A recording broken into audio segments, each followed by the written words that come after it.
De retour de vacances d'Égypte, mon cœur ainsi que mes pensées y sont toujours, c'est pour ça que je voulais parler Égypte dans cette vidéo.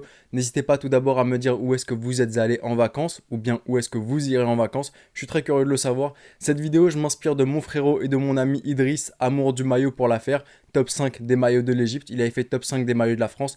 N'hésitez pas à aller follow sa chaîne, à aller faire un petit tour du moins, il parle exclusivement de maillots, que ce soit de football ou de rugby, il fait des unboxings, il parle d'histoire de maillots, le maillot n'est plus qu'un simple tissu avec lui, il parle de toute l'histoire qu'il y a derrière avec énormément de passion et de connaissances. Donc n'hésitez pas à faire un petit tour. Ça me ferait super plaisir de le voir exploser et d'atteindre la barre des 1000 abonnés le plus tôt possible.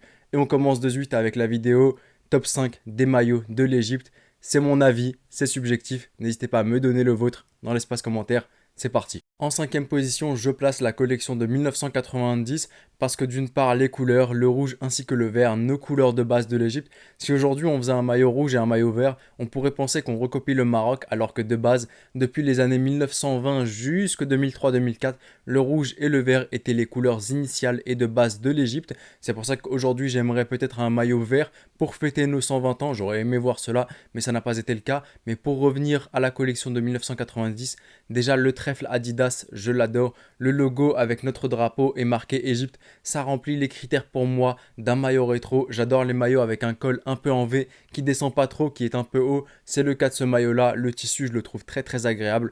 C'est pour ça que pour moi, couleur, matière, logo aussi de la sélection ou bien de la marque, il remplit pour moi tous les critères d'un très très beau maillot rétro. En quatrième position, ça va en surprendre et en choquer plus d'un, mais le tout nouveau maillot de l'Égypte. Plus je le regarde et plus je l'analyse et plus je me rends compte que ce maillot, j'ai des sentiments pour lui et je l'affectionne de plus en plus. D'une part, les 7 bandes qu'il y a sur le maillot pour représenter les 7 fois on a régné sur l'Afrique. Aussi, l'une des rares fois, c'est pas la seule fois, c'est pas la première, mais c'est l'une des rares fois où l'Égypte a sur son col ou bien sur le manche au niveau des bras les couleurs de son pays, le rouge, le blanc ainsi que le noir. Le côté rétro mêlé à l'époque moderne, le col en V comme je l'adore, les couleurs du pays, les 7 bandes qui représentent les 7 fois on a régné sur l'Afrique, tout ça fait que je place ce maillot en quatrième position de mon top 5 des maillots de la sélection nationale égyptienne. En troisième position, je place la collection de 2003. Petite chose pour réussir à distinguer la collection de 2002 et la collection de 2003. Les maillots sont quasiment les mêmes, mais sur la collection de 2002, vous prenez le maillot rouge et le maillot vert. Vous regardez la bande qui est ici, elle est en noir pour celui de 2002. Et pour le maillot de 2003, la bande ici est en blanc. La collection de 2003, je l'adore parce que d'une part, il y a 3 maillots. On a un maillot rouge, un maillot vert, nos couleurs de base, et ensuite vient s'intégrer un maillot blanc. Ça a été la transition de je mets un maillot blanc et je retire le maillot vert. Ça a été la dernière année où on a eu un maillot vert. On a aussi le petit col en V comme je les aime sur le maillot vert ainsi que le maillot blanc. On a les couleurs sur le col du pays, le rouge, le blanc ainsi que le noir. Sur le maillot rouge, le maillot est déjà de base rouge, donc ils ont décidé plutôt après un mois et demi passé en Égypte, je commence à perdre mon français. Vous vous rendez pas compte de l'effort que je fais pour... Bref, sur le maillot rouge, vu que le maillot est déjà de base rouge, ils ont décidé de mettre d'abord le noir, ensuite le rouge ainsi que le blanc. Donc vraiment, c'est une très très belle collection avec 3 couleurs. C'est ce que j'adore en tant que collectionneur de maillots. Et ensuite, le petit col en V et les couleurs représentatives du pays. Il y a tout pour faire un excellent maillot, une excellente collection selon moi. En deuxième position maintenant, la collection de 2010. La collection de 2010 pour moi c'est une collection très clairement pharaonique. Ou bien pour l'Afrique c'est la meilleure collection avec la collection de 2006 parce que pour moi ça représentait vraiment de ce qu'il y avait de plus beau chez Puma. Puma a fait dans la simplicité, elle a pris pour chaque maillot les couleurs de base du maillot et elle a tout simplement mis au niveau d'ici, au niveau de ton épaule, chaque symbole, chaque attribut de chaque pays. Pour l'Algérie, elle avait mis un fennec. Pour le Cameroun, un lion. Pour l'Égypte, un pharaon. Pour la Côte d'Ivoire, un éléphant. Pour la Tunisie, un aigle, etc., etc. C'est pour ça que pour moi, le maillot était très très beau, le maillot rouge, avec vraiment l'attribut du pays. La collection de 2006, de 2010 et cette collection-là, quand tu la regardes, tu sais immédiatement que c'est un maillot de l'Égypte. T'as pas besoin de chercher plus loin pour immédiatement comprendre qu'il y avait un pharaon ici en 2006, ici en 2010, et sur ce maillot-là, il y a des motifs ressemblant à des hiéroglyphes, donc tu sais immédiatement que ça représente et ça renvoie à l'Égypte. Ensuite, il y avait le deuxième maillot de l'Égypte, un maillot qui n'est ni blanc ni vert, un maillot qui est plutôt doré, qui reprend les couleurs du moins du sphinx, des pyramides. C'était un maillot vraiment sublime qui sortait de l'ordinaire. C'était notre époque dorée, un maillot doré.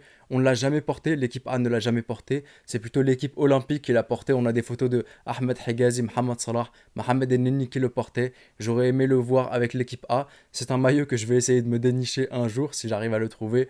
Mais voilà pourquoi la collection de 2010 est en deuxième position. J'ai pas dit pourquoi deuxième, tout simplement parce que lorsque vous regardez les matchs, ou bien que vous avez regardé les matchs à l'époque, le maillot était beaucoup trop serré. Je le trouvais hyper collé au corps et ça donnait vraiment un petit côté qui n'était pas du tout esthétique selon moi. C'est pour ça qu'il est simplement en deuxième position.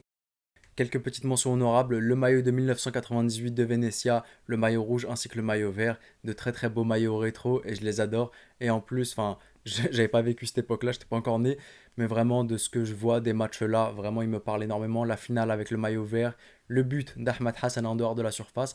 Mention honorable aussi pour le maillot de 2006. Tout comme 2010, Puma avait repris un maillot très très simple, mais avait mis au niveau du ventre l'attribut de chaque pays. Le pharaon pour l'Égypte, le lion pour les lions indomptables du Cameroun, l'aigle pour les aigles de Carthage de la Tunisie, etc., etc. Et on passe maintenant à ma collection all-time. Pour les plus subtils d'entre vous, vous l'aurez compris, mon plus beau maillot all-time de l'Égypte, c'est la collection de 2019 jusqu'à celle qu'on porte aujourd'hui, puisqu'on n'a pas encore porté le nouveau, non pas par les sentiments, parce que c'est des sentiments très très douloureux, mais vraiment par le design de ce maillot. Vous enlevez le logo de la sélection nationale égyptienne, vous regardez le maillot, vous savez que c'est un maillot qui se réfère à l'Égypte antique. Vous savez immédiatement que c'est un maillot fait pour l'Égypte, par les motifs ressemblant aux hiéroglyphes. Ensuite, on a un maillot rouge et un maillot rouge avec un col rond, maillot blanc avec un col V. Donc si t'aimes pas le col rond, t'as le col V. Si t'aimes pas le col V, t'as le col rond. Si t'aimes pas les deux, je sais pas quoi te dire. Bref.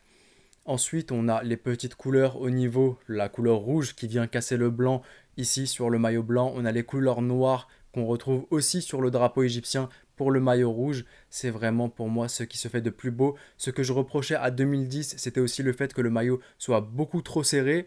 Ici, il ne l'est pas, il te serre un peu au niveau de tes bras, ce qui les fait ressortir et les met en valeur. Mais quand tu as mangé un bon gros koshari et que tu as le bidou bien rempli, bah ça te moulera pas forcément le ventre. Donc c'est top. Le maillot vraiment, il remplit absolument tous les critères que j'aime pour un maillot de l'Égypte. Motif représentant l'Égypte, l'Égypte antique. Un maillot avec un col V, l'autre avec un col rond. Les couleurs du pays. Voilà tout simplement pourquoi c'est le plus beau maillot de l'Égypte selon moi. Et on arrive maintenant à la fin de cette vidéo. N'hésitez pas vous dans l'espace commentaire à me donner votre top 5 des plus beaux maillots de l'Égypte, votre plus beau maillot de l'Égypte ou bien qu'importe, votre top 5 des maillots les plus moches, votre top 1 des maillots de l'Égypte où vous avez le plus souffert en regardant les matchs, votre maillot de l'Égypte qui vous avait fait le plus vibrer par les sentiments, donc vous l'avez trouvé beau et il se rapporte à quelque chose de beau pour vous. Faites-vous plaisir dans l'espace commentaire, dans le respect et la bienveillance bien entendu. C'était le petit pharaon, prenez soin de vous et de vos proches et je vous dis... Arrivederci.